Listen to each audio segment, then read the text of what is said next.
Hello my loves! Ang title po ng kwento natin ngayon ay Kalsada Horror Story. At tulad po ng dati, ay huwag niyo po sanang kakalimutan na i-like ang video natin ito. Dahil bawat likes niyo po my loves ay malaking tulong po para sa ating channel. Salamat po! Ako ang inyong Lolo Pael at ito ang aking kwento. Bagong gawang kalsada. Mula sa opisina ay nagmamadaling umuwi ng bahay si Tristan matapos makausap ang kanyang uncle na nasa Batangas. Inaya kasi siya ng Ginoo na magtungo sa nasabing probinsya dahil nagkaroon ng biglaang family reunion. Sa buong angkan ng Lucedo, si Tristan ang pinakapaborito ng lahat sapagkat bukod sa kakisigan ay talaga namang napakabait niya. Kung minsan nga ay nagiging sanhi siya ng tampuhan sa buong mag-anak dahil madalas siyang bukang bibig ng napakarami. Alas 5 ng hapon ay nakauwi na ang binata sa kanilang bahay sa Cavite.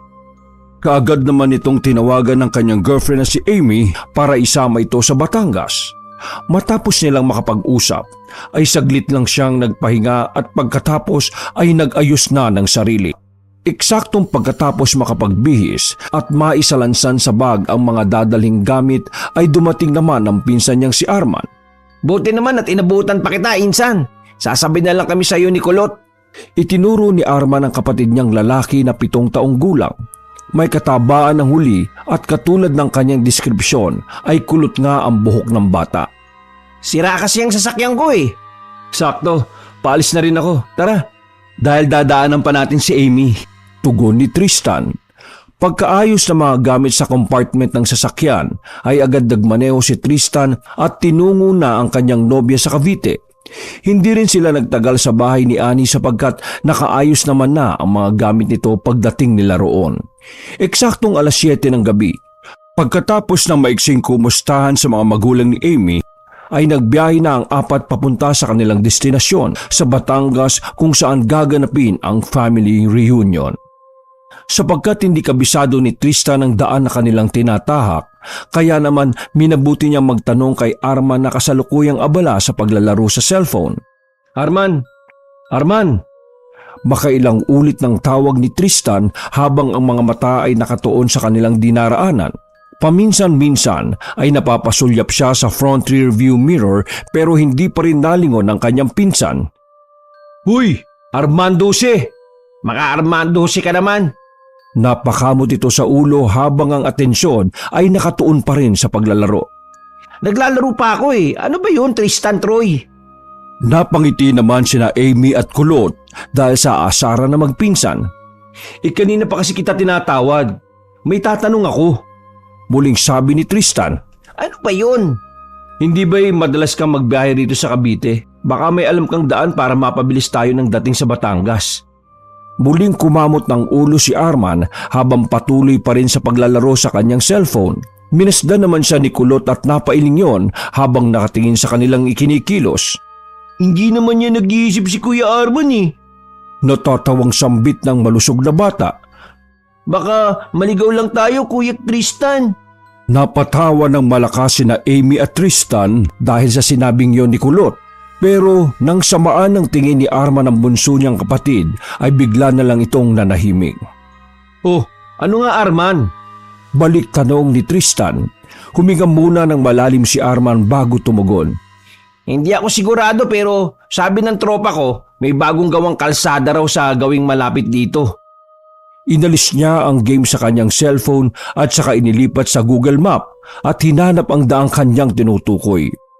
Umabot din ng ilang minuto ang kanilang pagsusuri subalit hindi niya matagpuan ang hinahanap. Wala, hindi ko makita. Dismayadong sabi ni Arman na napapakamot sa ulo. Bakit di mo na lang tawagan yung sinasabi mong tropa mong nakakaalam ng daan? Tanong mo lang. Suwestyon ni Amy na sinang-ayunan naman ni Tristan. Sinunod nga ni Arman si Amy. Subalit nang tawagan niya na ang sinasabing tropa ay panay lamang ang ring ng cellphone na nasa kabilang linya.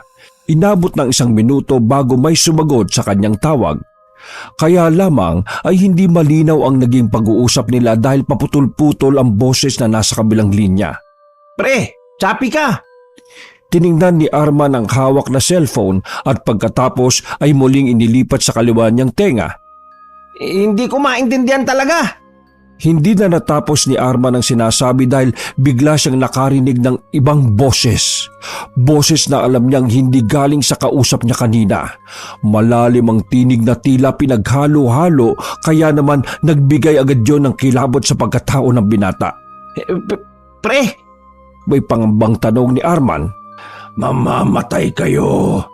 Nang muling marinig ni Arman ang pabulyaw na wika ng nakakatakot na boses, ay bigla niyang naibato ang cellphone na kamuntikan pang tumama kay Amy. putang ina! Ikinagulat ng lahat ang sigaw na yun ni Arman kaya sabay-sabay silang napalingon sa huli.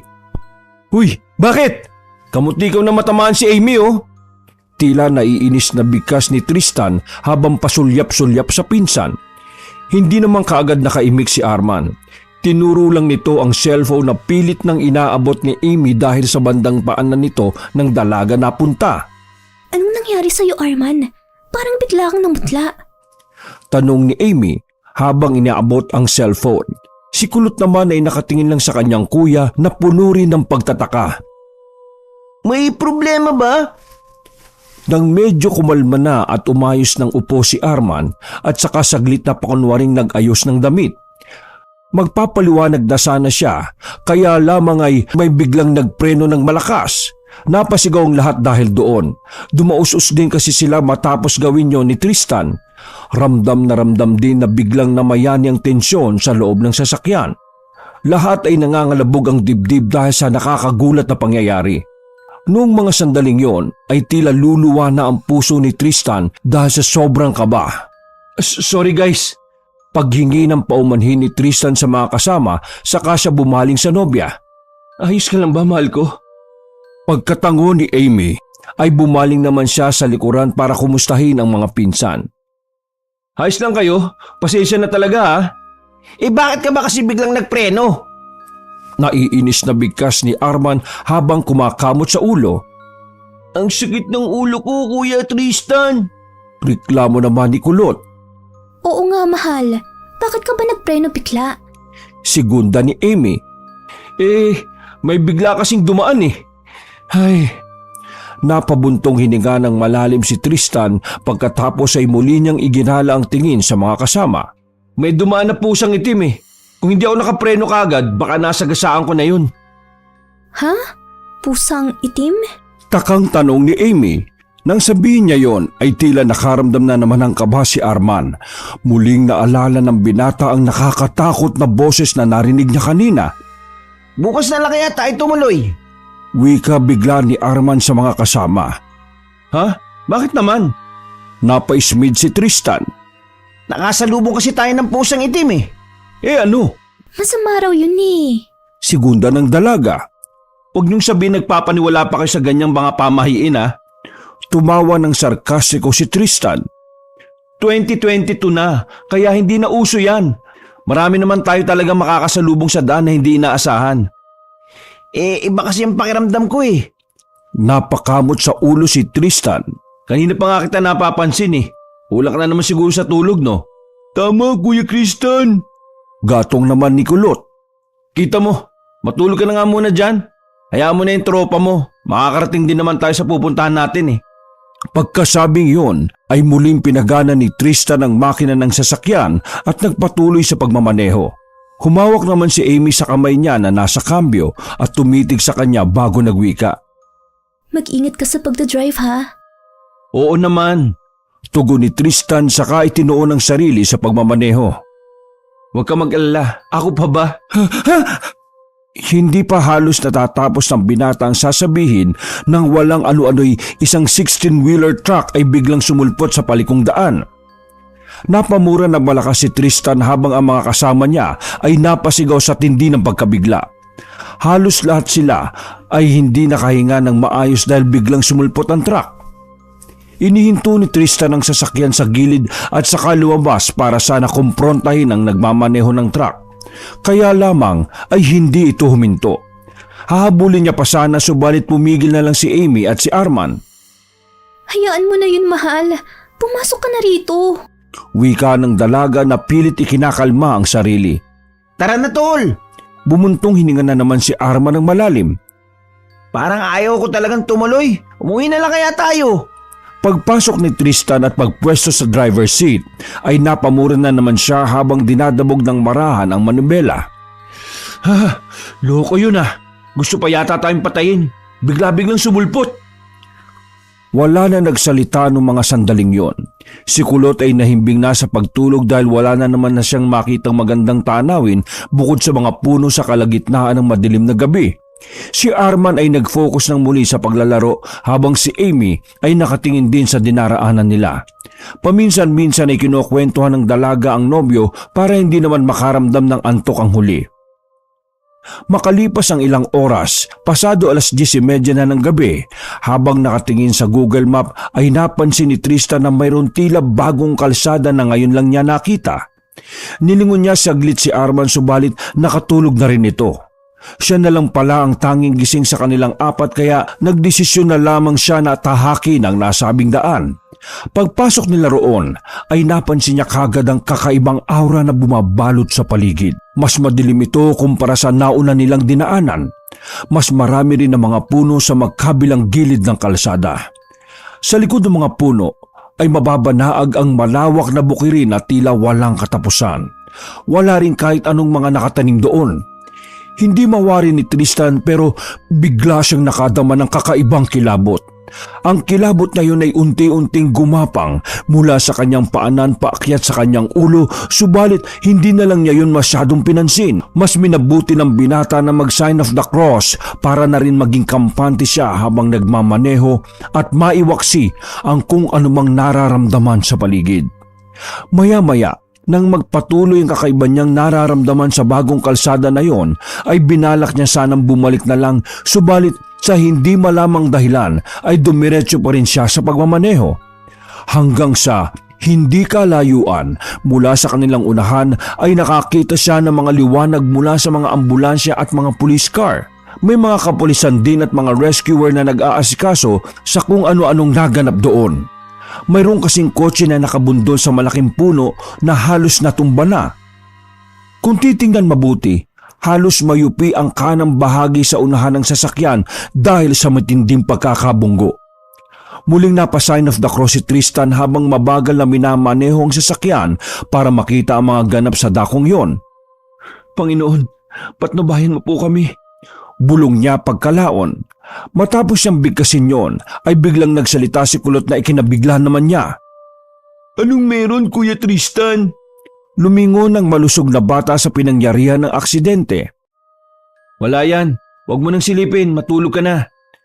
Pagkasabing yon, ay kaagad naman pumikit si Kulot at nahimbing sa pagtulog. Nilingon din ni Tristan sina Arman at Amy, subalit mahimbing pa rin ang tulog ng mga ito kaya nang makalampas na sa pinangyarihan ng insidente ay muling binilisan ng binata ang pagmamaneho. Dahil sa wala na siyang kausap kaya naman binuksan niya na lang ang radyo para makinig ng mga awitin. Medyo nakaramdam na rin kasi siya ng antok dahil sa katahimikan. Minabuti nang gawin niya yon kaysa matulad sa aksidenteng nadaanan nila kanina. Habang nakikinig sa mga awitin ay pahapyaw-hapyaw na sinasabayan ni Tristan ang tugtugin. Subalit makalipas lang ng ilang minuto ay tila huminto ang awit sa radyo. Bigla yun napalitan ng kakaibang tunog. Saglit na napasulyap doon ang binata subalit muli rin bumaling sa tinatahak na daan. Paangkas! Isang malambing na tinig ang narinig niya mula sa bagong tugtugin sa radyo. Kami ay aangkas! Ganun pa rin ang boses na tila nang aakit kaya muling napasulyap sa radyo ang binata. Sa inyo ay sasabay. Ang kaninang malambing na tinig ay unti-unti nang nag-iba. Tatahakin ang bagong daan. Mas lumalim ang boses na tila ba para nang nagagalit. Panggas! Isang malakas na dagungdong na nakakatakot at malademonyong boses ang tila gumising sa kamalayan ni Tristan noong mga sandaling yon. Dahil sa gulat at takot ay tila nawalan siya ng balanse sa pagmamaneho. Bigla na lang niyang napihit ang manibela pakanan hanggang sa nagdire-diretso ito sa gilid. Hindi na niya nakontrol pa ang kaganapan kaya nang mapagtanto niyang bubunggo na siya ay napapikit na lamang ang binata at napasigaw ng malakas na, "Hindi! Anong meron, Kuya Tristan? Biglang napadilat si Tristan pagkarinig ng boses ni Kulot at laking gulat niya pagkakita kung nasaan sila. Napalingon sa bandang kanan si Tristan kaya napansin niyang muli na nasa pinangyarihan na naman sila ng aksidenteng nadaanan nila kanina. Napahawak siya sa dibdib sapagkat damang-dama niya pa rin ang matinding kaba dahil sa nangyari kanina. Subalit hindi niya maunawaan itong nangyayari ngayon. Paano nangyari ito? Bulong niya sa sarili bago lingunin ang nakababatang pinsan. Wala yan. Huwag mo na silipin. Matulog ka na. Nagulat din siya matapos yung sabihin dahil sa pagkakatanda niya ay nasabi niya na yung kanina. Huminga ng malalim si Tristan upang makapag-isip ng maayos at maiwaksi ang anumang bumabagabag sa kanya ng mga sandaling yon. Ito bang sinasabi nilang deja vu? Wika niya sa sarili at nang lingunin niya sina Kulot, Arman at Amy ay natutulog na ang mga ito. Nagpasada lang siya ng tingin sa pinangyarihan ng aksidente at pagkatapos ay patuloy na siya sa pagmamaneho habang taimtim pa rin na naiisip ang mga nangyayari. Sa talambuhay kasi ng binata ay ngayon lamang niya naranasan ng ganito na para siyang nakakita ng pangitain. Kaya ng mga oras na yon ay pinilit niya na labanan ng antok na nagbabadya na. Sa kalagitnaan ng pagmamaneho ay muli niyang pinatugtog ang radyo upang magdagdag ingay sa katahimikan lalong nagbibigay ng hindi magandang pakiramdam. Sinabayan niyang muli ang tugtugin hanggang sa katulad ng mga nangyayari kanina ay bigla na lang tumigil ang kanta. Napalitan na naman yun ng kakaibang awitin. Awiting tila hindi galing sa mundong ito. Isang awitin na tila nagtatawag ng kakaibang presensya. Presensya na may hatid na takot na nanunuot sa buong pagkatao ng binata. Alam na ni Tristan ang mangyayari kaya naman pinatay niya kaagad ang radyo. Nakahinga siya ng maluwag dahil nawala na ang nakakakilabot na hibig subalit mali ang inakala ng binata. Ang saglit na kapayapaan ng isip ay biglang napawi sapagkat muling tumugtog ang radyo kahit na nakapatay na ito. Paangkas!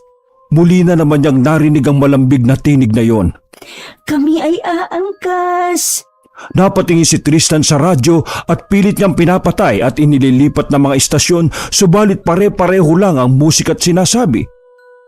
Sa inyo ay sasabay. Unti-unti na namang nagbago ang boses na mula sa malambing na tinig ay palalim ng palalim at tila parami ng parami. Tatahagin ang bagong daan. Dahil doon ay tila kinumutan na ng takot ang binata lalo na nang maalala niya ang susunod na mangyayari. Kaya naman inihinto niya kagad ang sasakyan at nilingon ang mga kasama na sobrang himbing pa rin sa pagkakatulog. Gumising kayo, mahal. Inuyog niya ang kasintahan subalit hindi ito nagigising. Arman! Kulot! Gising! Pasigaw na niyang bigkas na biglang naantala dahil sa nakakabinging tinig na nagmumula sa radyo. Bongos! Isang maladyablong tinig ang bumoses kasunod noon ay bigla na lang umandar ang kanilang sinasakyan kahit na napatay na ni Tristan ang makina. Bongos! Hindi na nakontrol pa ni Tristan ang mga pangyayari. Mabilis na umandar ang sasakyan hanggang sa pumaling ito pakanan at nagdire-diretso sa mga kapunuan. Pinilit pang imaniobra ng binata ang manibela kaya lang ay tila may sarili itong buhay na hindi umaayon sa nais niya. Hanggang sa mapagtanto na lang niya na tatama na sila. Napapikit na lang at napasigaw si Tristan dahil sa sobrang pagkagimbal. Hindi! Saklolo! Anong meron, Kuya Tristan? Tila nagising na naman sa katotohanan si Tristan pagkarinig ng tinig na nakababatang pinsan. Kaagad niyang kinapa ang sarili at nilingon ng mga kasama. Si Amy ay nahihimbing ng tulog katulad ni Arman habang si Kulot ay nakatingin sa pinangyarihan ng insidente na kanilang nadaanan. Nagising kasi ang bata dahil sa liwanag ng mga ambulansya. Napahawak sa dibdib si Tristan kaya muli niyang naramdaman ang malakas na kalabog ng kanyang dibdib na tila nag-uunahan sa pagkarera. Ano ba itong nangyayari? Bulong niya sa sarili na sinundan ng pag-sign of the cross. Labis-labis na ang kanyang pagtataka sapagkat naulit na naman itong nangyari. Parang may kung anong kababalaghan ang nangyayari magmula ng tahakin niya ang bagong kalsada kanina. Pakiramdam ng binata ay tila nakulong sila sa isang panaginip. Wala yan. Huwag mo nang silipin. Matulog ka na. Pagkuway, nilingon niya si Kulot at pagkasabi noon ay saglit niyang itinabi ang sasakyan lagpas ng kaunti sa pinangyarihan ng aksidente. at pagkatapos ay lumabas siya upang tingnan ang mga kaganapan. Doon ay nasilayan niya kung paano kunin ng mga rescuer ang mga biktima ng pagkakabundol. Minasdan niyang mabuti ang sasakyan at base sa itsura nito ay halos mayupi ang unahan sa kanang bahagi at masasabing hindi maganda ang kalagayan ng mga nakasakay roon.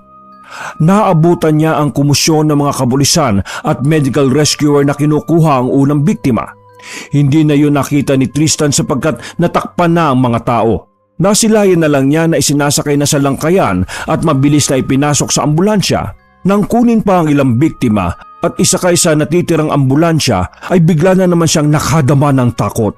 Muling naguntugan ng mga daga sa kanyang dibdib. Parang may kung anong pahiwatig sa kanya ang mga kaganapan na hindi niya makuha kung ano. Napahawak siya sa dibdib habang nililingon ang papaalis ng mga ambulansya. At pagkatapos ay ibinalik niya ang kanyang tingin sa sasakyang na aksidente. Bigla siyang nagulat pagkakita sa sasakyan. Halos lumobo ang ulo niya sa tindi ng tensyon matapos na parang tila unti-unti niyang naiintindihan ang lahat. Lumakas pa ng lumakas ang kabog ng kanyang dibdib hanggang sa tila maghabol hininga na siya. Hindi to po pwede.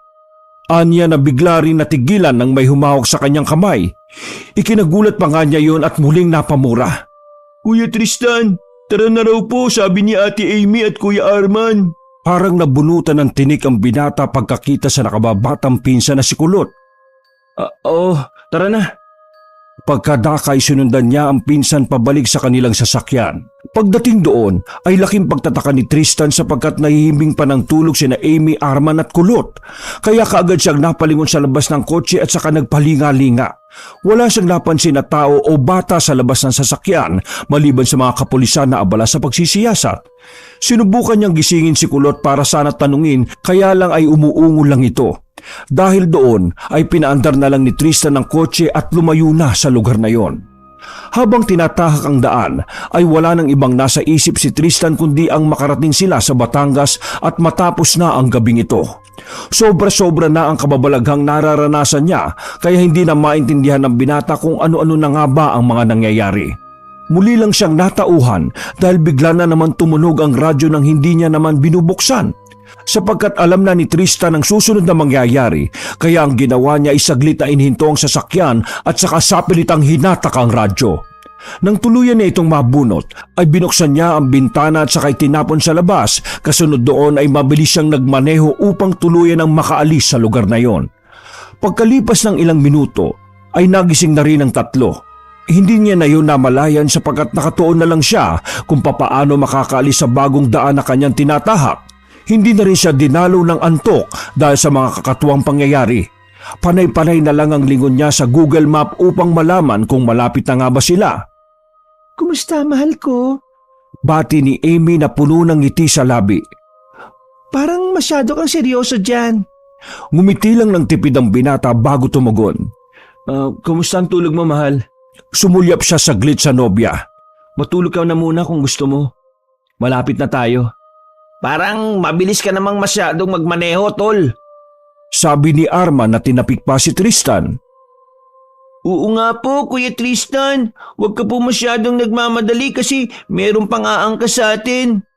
Nang sabihin niyo ni Kulot, ay tila isang alaala ang nanumbalik kay Tristan. Hanggang sa namalayan niya na lang, sumisipol na ang tatlo niyang kasama. Ang sipol na ginagawa nila ay katunog ng himig na narinig ni Tristan sa radyo. Dahil doon ay muling nagtaasa ng kanyang mga balahibo. Nanuot hanggang buto ang takot at umakyat sa kanyang ulunan ng kilabot dahilan upang makaramdam siya ng kakaibang tensyon na halos papanawanan ng ulirat. Ayos lang yan, mahal ko. Pagkahawak ni Amy sa braso ni Tristan ay halos manginig ang kalamnan ng binata dahil sa kakaibang lamig na hatid ng kamay ng dalaga. Pangkas! Nagmarinig yun ni Tristan ay tuluyan na siyang kinumutan ng takot. Nanginginig siya habang nagmamaneho at hindi alam ang gagawin. Kami ay aangkas! Ang tinig ng kanyang nobyo't mga pinsan ay unti-unti nang nag-iba. Mula sa natural na boses ay unti-unti yung lumalim na parang galing sa pinakamalalim na bahagi ng impyerno. Sa'yo ay sasabay, tatahakin ang bagong daan. Hindi ito totoo! Nananaginip lang ako!